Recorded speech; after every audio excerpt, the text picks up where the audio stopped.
Aresto sa pagkalikot ng kontador ng kuryente, etong si Mang Rene.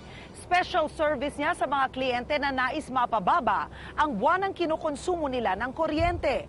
Malas lang ang raketero dahil mismong ang kliyente na binigyan niya ng special offer ang nagsumbong sa Meralco at kay kasamang Julius Babaw.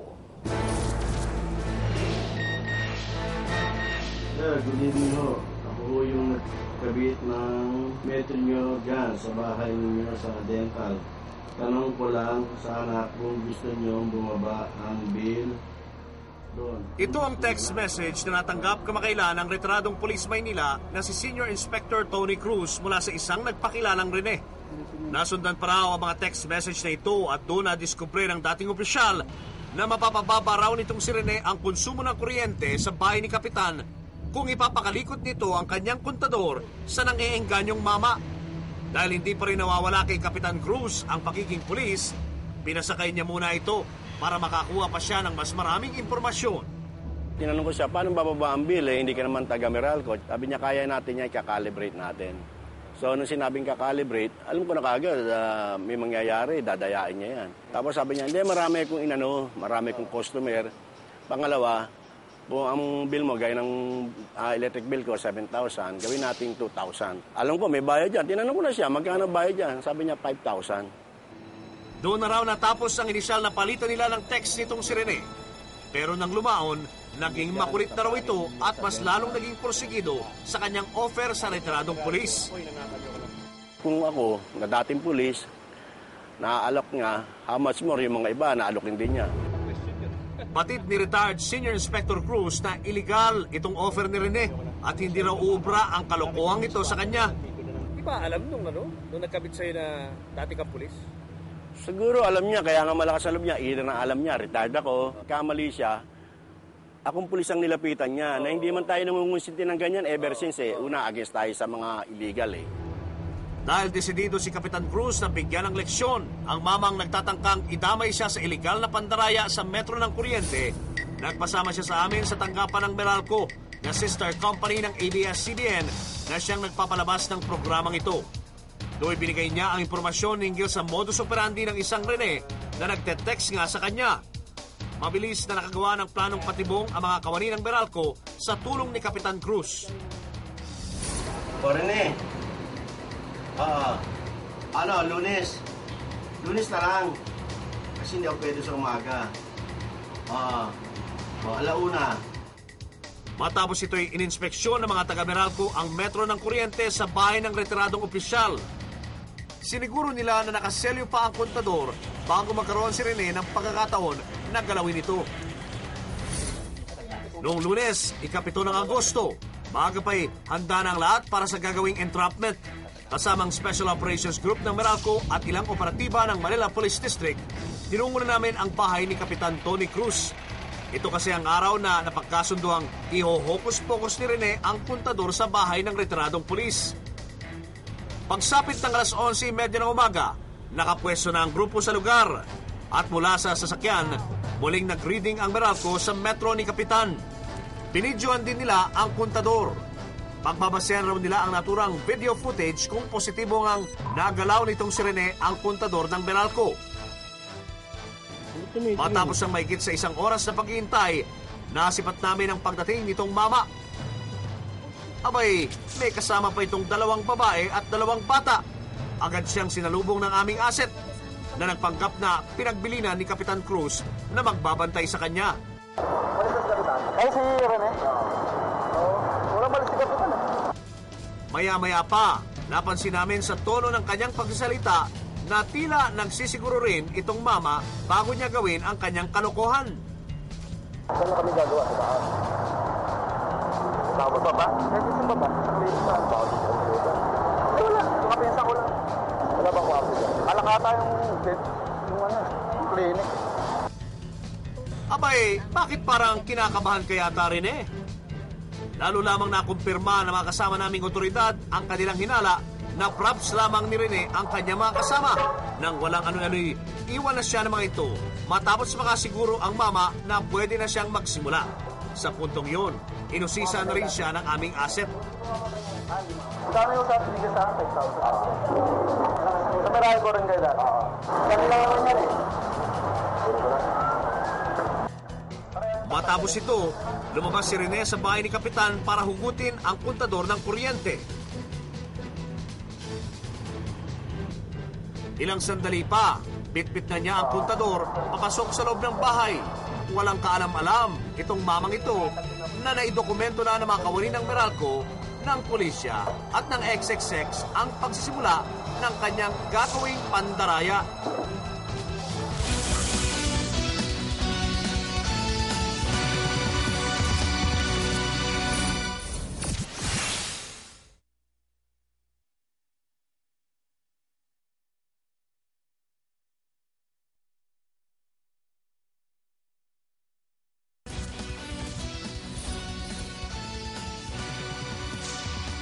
Alok nitong isang lalaki, pabababain daw niya ang buwan ng konsumo ng inyong kuryente. Pero wala daw po siyang binibentang kahit anumang energy-saving gadget.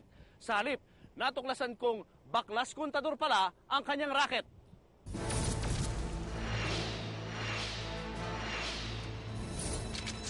Huling-huli sa akto ng mga nakakubling kawani ng Meralco at ng mga pulis Maynila itong si Rene habang hinuhugot ang kontador sa bahay ng nagsumbong na si retired Senior Inspector Tony Cruz. Ang kontador na ito ang siya niyang binitbit papasok sa loob ng naturang bahay at kinalikot sa harap ng aming mapag-usisang asset. Lumalata yan. Kaya dyan yung binubukas. Oo, kaya inikot mo lang gano'n. Marami na rin ipapaganyan sa inyo. Marami. Habang nagkwekwentuhan, maingat at dahan-dahang binubuksan itong si Rene ang kontador. Maya-maya pa, tila nainitan na ito, kaya walang kaabog-abog na nagubad ng kanyang t-shirt. Matapos ang halos 10 minuto, nabuksan na rin niya ang kontador. Sa di inaasahan, biglang nanghiram ng calculator itong si Rene. Sa calculator mo. 3014 lagay mo. 4014 lagay mo. Minus 3882. 132. Ayan o. 132 na kinakain o. Abay, may pagka-mathematician pa pala itong nalalaman sa kanyang pandaraya. Ang rating nyo ngayon, ito. Sa makatwid, kumukonsumo na kayo ng ngayon pa lang 132 kilowatts. Malaki. Gandalin ko na lang sa 50 mo na. Bali ko ulit ba 4,000, magkano nang pabawas next month. Gawin natin ka lang natin.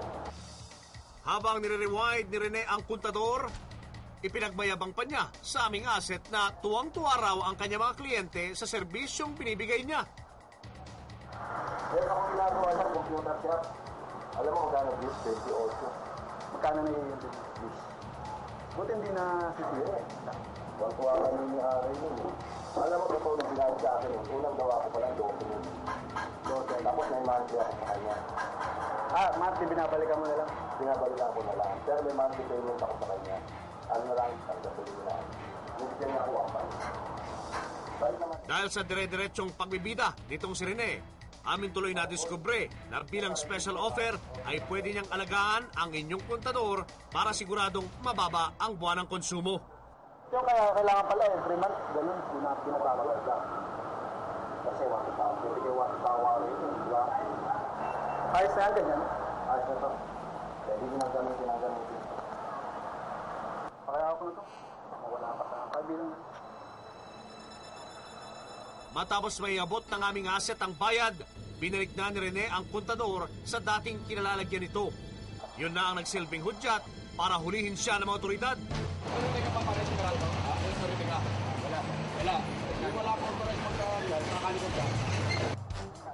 Hindi naman nakapalag si Rene at napakamot na lang ng kanyang ulo habang kinekwestiyon ng mga kawani ng Meralco. Pinutol yung selyo. Hindi mo pwedeng putulin ng selyo, pare. Authorized na sila ng Meralco yan eh. Diba pare, okay lang na ayusin mo yung linya eh. Pero para galawin mo yung metro, i-atras mo yung reading. Violation of saan yun? RA 7832. Hindi pa alam, nabasahan namin yan bago mo galawin. Inatras mo eh. Bukod sa kontador na pinakailaman ni Rene, nakuha pa sa kanya ang marked money, screwdriver, plies. At nakuha rin sa kanyang wallet ang mahigit kumulang sa 30 Meralco bills na ayon sa Meralco ay posibleng regular na sineserbisyohan ni Rene. Sa puntong yun, pinagkumpara na ng Meralco ang reading nila sa kontador bago ito ginalaw ni Rene at ang reading matapos ang entrapment. Kanina, ang reading niya is 4013. So, ngayon, binalik niya, ang naging reading ngayon, ayan, 3887. Nang idiretso na ng mga pulis sa Manila Police District Station 3 itong si Rene, saka namin siya kinumpronta tungkol sa nabidyoan naming kalokohan. Dati ka bang taga Meralco? Hindi po, ma'am. Hindi po. Ano pong trabaho nyo? Driver lang po ako, ma'am. Paano mo ipapaliwanag naman, sir, yung nakuhang pera sa'yo? Bakit ka binayaran ng pera? Tsaka ako na po sagutin yun, ma'am. Paano nyo po ipapaliwanag, sir, yung mga nakitang resibo doon sa wallet ninyo?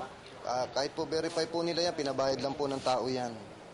Sinasabi nyo bang talagang ginalaw nyo yung metro?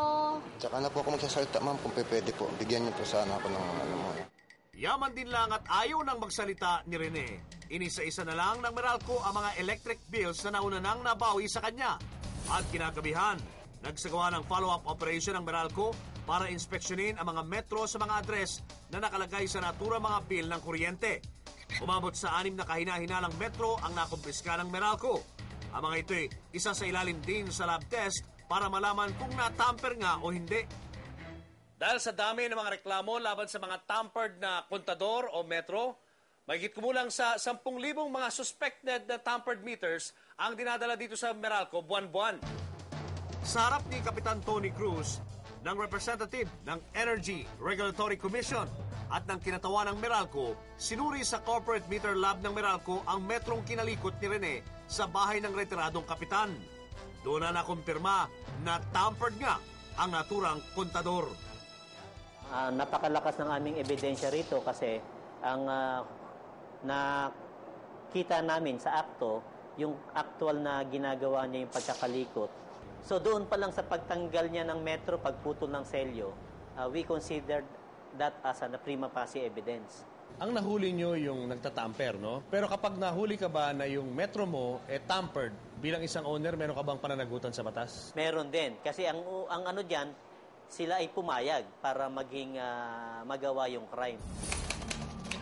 Dahil dito, sinampahan si Renato Lansangan ng kasong paglabag sa RA 7832 o ang Anti-Electricity and Pilferage Law sa Office of the City Prosecutor ng Maynila. Kasalukuyan siyang nakapihit sa Manila Police District Station 3. Laking pasasalamat naman ng Meralco sa tulong ng mga responsableng mamamayan na tulad ni retired Police Senior Inspector Tony Cruz. Sana ho, marami pa ho kaming makasama na katulad ni Tony Cruz at nagagawa na namin kaagad ng paraan para hindi pa madamay yung mga kawawang customers natin. Huwag kayo basta-basta na pumapayag sa mga nag-o-offer sa inyo na pabababain namin yung inyong kuryente, hindi sila mahuhuli. Hindi po totoo yun.